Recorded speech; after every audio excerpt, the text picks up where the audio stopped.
एक दफिया का जिक्र है कि एक गहने जंगल में लिए नाम का एक ताकतवर शेर रहता था जो जंगल का गैर मुतनाज़ा बादशाह था। इसकी धाड़ दरख्तों में गोंगती थी और तमाम जानवर इसका एहतराम करते थे। ताहम लियो सिर्फ ताकतवर नहीं था, वो अक्लमंद और मुनसिफ भी था। एक दिन एथेन नामी एक हुनरमंद शिकारी जंगल में दाखिल हुआ। उसने शानदार शेर की कहानियां सुनी थी और उसे पकड़ने का अज़्म कर लिया था।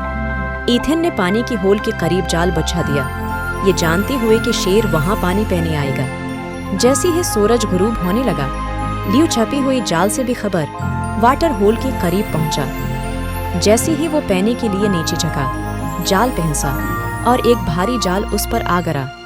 लियो गुस्से और खौफ से गरजता रहा, खुद को आज़ाद करने की जदोजहद करता रहा, लेकिन जितना वो लड़ता गया, जाल इतना ही सख्त होता गया। हंगामा सुनकर मेकस नामी एक छोटा चूहा अपनी बल से बाहर निकला। उसने बड़े शेर को पहुंचती और कांपती देखा।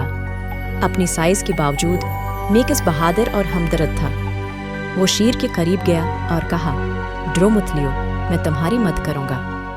लियो चूहे की हिम्मत से हैरान होकर जदोजहद करना छोड़ दिया और मेकस के जाल की रस्सियों को काटते हुए देखा।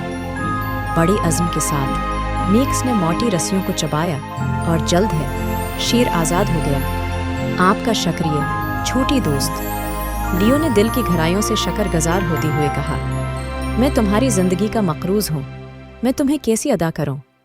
मेकस ने मुस्कुराकर जवाब दिया, लियो तुम्हारा शुक्रिया काफ़ी है। याद रखो, छोटी से छोटी मखलूक भी बड़ी मदद कर सकती है। एथेन जो करीब ही छपा हुआ था, इस सारी मंजर का गवाह था। उसे अपनी मिशन की फजूलियत और जानवरों के दरमियान बंधन की खूबसूरती का एहसास हुआ।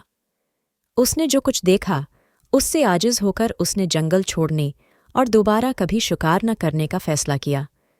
इस दिन से लियो और मेकस बेहतरीन दोस्त बन गई।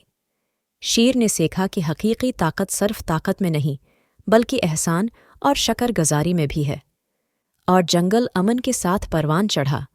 उसके तमाम बाशिंदे हम आहंगी से रहते थे।